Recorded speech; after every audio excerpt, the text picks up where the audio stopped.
كان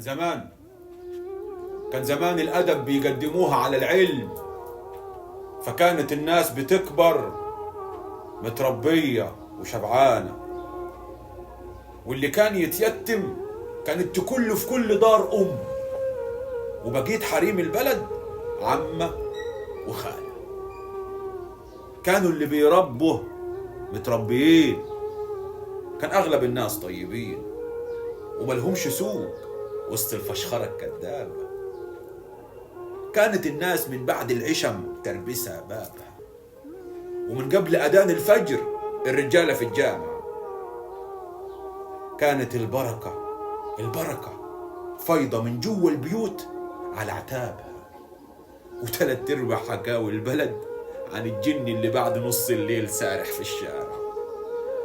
كانت الحياة أبسط من البسيط، كانت صلاة ونوم وغيط.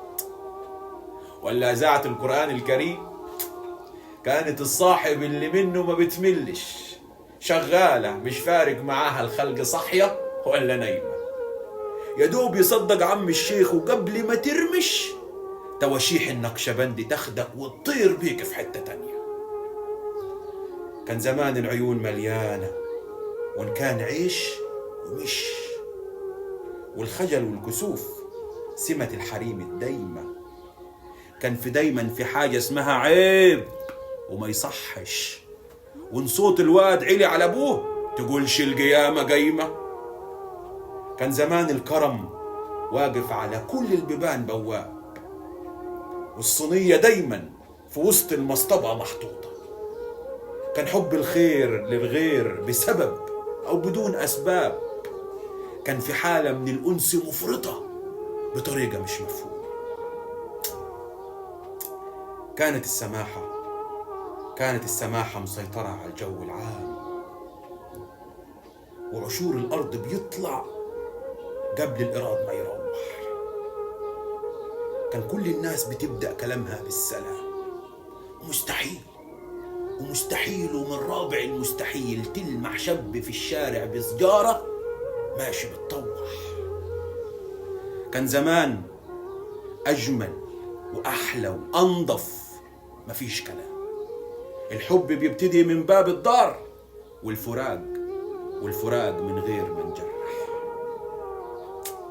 كان زمان، وده بس كان زمان، تحس السنة فصولها كلها ربيع، رضا روقان بال وأمن وأمان، ومهما كتر العدد الفرشة بتسيع.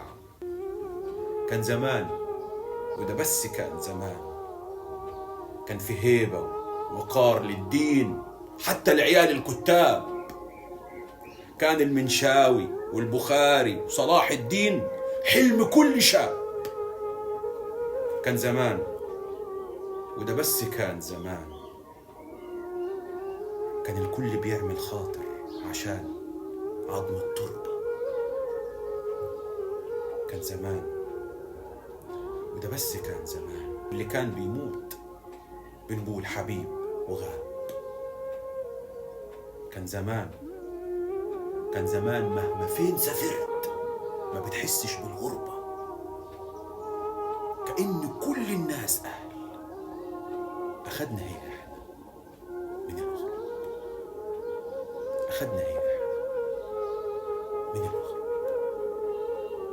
كان زمان، وده بس كان